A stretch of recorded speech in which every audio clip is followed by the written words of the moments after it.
Pemerintah cepat merespon keresahan masyarakat mengenai pelaksanaan amnesti pajak. Presiden Joko Widodo menegaskan wajib pajak besarlah yang kemudian menjadi sasaran utama program ini. Dalam beberapa kesempatan, Presiden Joko Widodo mengawal langsung sosialisasi amnesti pajak, termasuk saat berlangsung di Semarang, Jawa Tengah pada 9 Agustus lalu. Tak kurang 2.500 pengusaha dari Jawa Tengah dan Yogyakarta hadir dalam sosialisasi program dengan tagline Ungkap, Tebus, Lega ini. Bahkan Direktorat Jenderal Pajak juga sosialisasi di kalangan artis dan manajer artis di Jakarta pada 23 Agustus. Dengan adanya sosialisasi pajak, dengan adanya amnesti ini saya ngerasa senang banget gitu karena sangat membantu.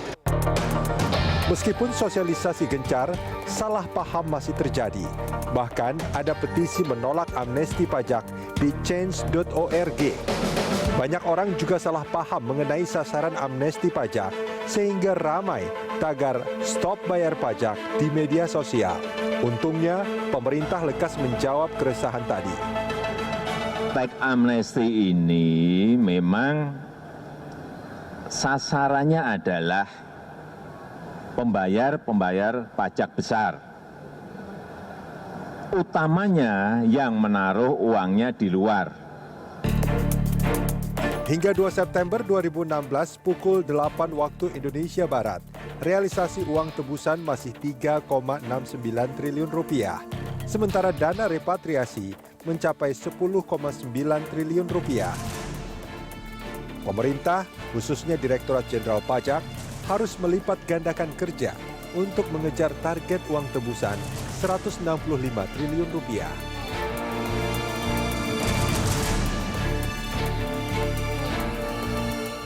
Ya, was-was amnesti pajak, begitu topik The Headlines kali ini. Dan untuk membahasnya kami telah mengundang Hestu Yoga Saksama, Direktur Penyuluhan Pelayanan dan Hubungan Masyarakat dari Direktorat Jenderal Pajak. Ada juga Pak Kardaya Warnika, anggota Komisi 11 DPR.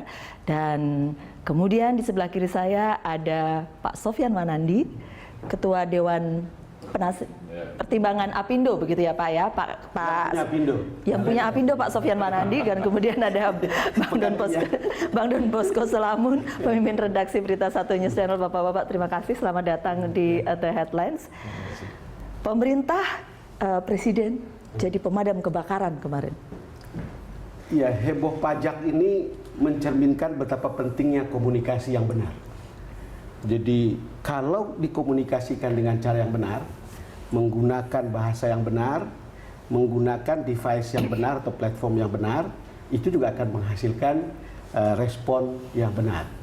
Karena yang terjadi kemudian ternyata kan ada pro kontra. Jadi kalau Presiden bicara seperti kata Ibu tadi, saya suka amnesti pajak, teks amnesti ini. Tapi begitu sampai ke level teknis, beda lagi urusannya. Kan itu kan bahasanya dari atas sampai ke bawah, berarti beda. Itu soal komunikasi. Betapa pentingnya komunikasi yang benar.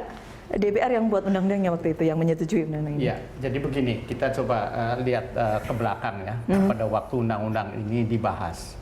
Jadi pada dasarnya ini kan undang-undang mengenai amnesti, pengampunan pajak. Kalau pengampunan tuh ada yang diberi ampun, artinya ada orang yang dianggap quote-unquote salah. Kalau sudah begini, kita bicara masalah keadilan.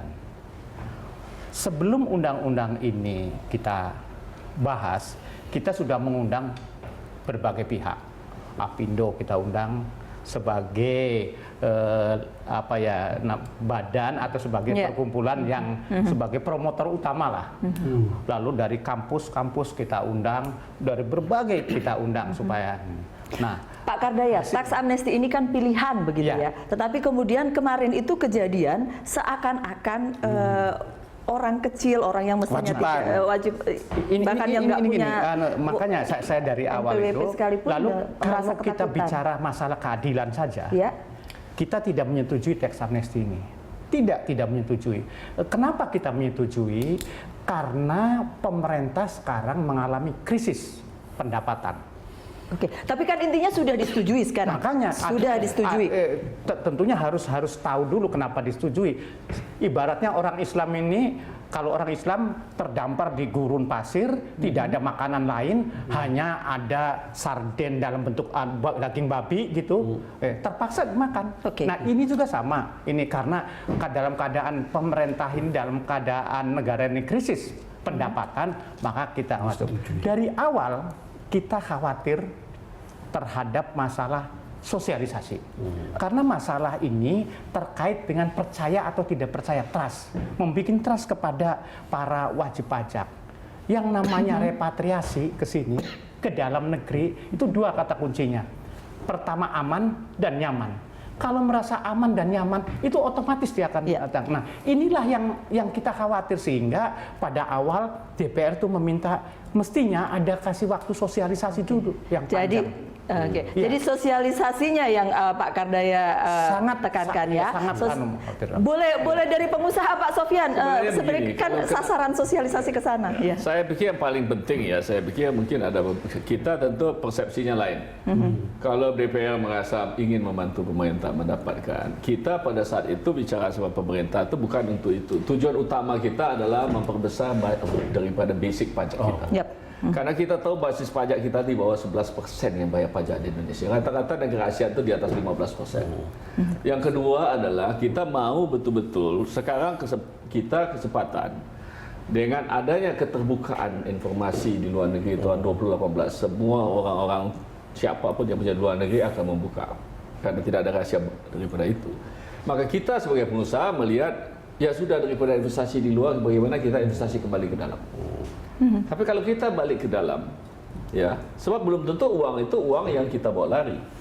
Sebab selama kita berusaha di Indonesia, setelah kita bayar pajak 30%, kita dividen itu kita bisa invest di mana saja.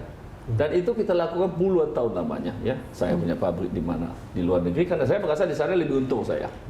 Itu saya lakukan dengan uang sah, bukan uang yang saya curi atau saya korupsi. Setuju, Pak. Ya, kan? Nah, ini sebabnya kita pikirkan sekarang dunia ini lagi susah. Kenapa nggak kita bawa kembali untuk membangun negeri ini, gitu ya? Untuk membangun juga, dan sekaligus kita tahu kalau kita biarkan begini ya, basis pajak begini-gini saja, ini kita kena semua, karena semua berburu di kebun binatang, itu saja yang kena. Sedangkan kita tahu penduduk kita 250 juta. Yang bayar pajak berapa? Ya, cuma segitu. Kecil sekali. Iya, kan? sangat kecil. Maka itu saya bilang ini kesempatan basis pajak. Dan kalau uang ini kembali, kita bisa menggerakkan ekonomi lagi.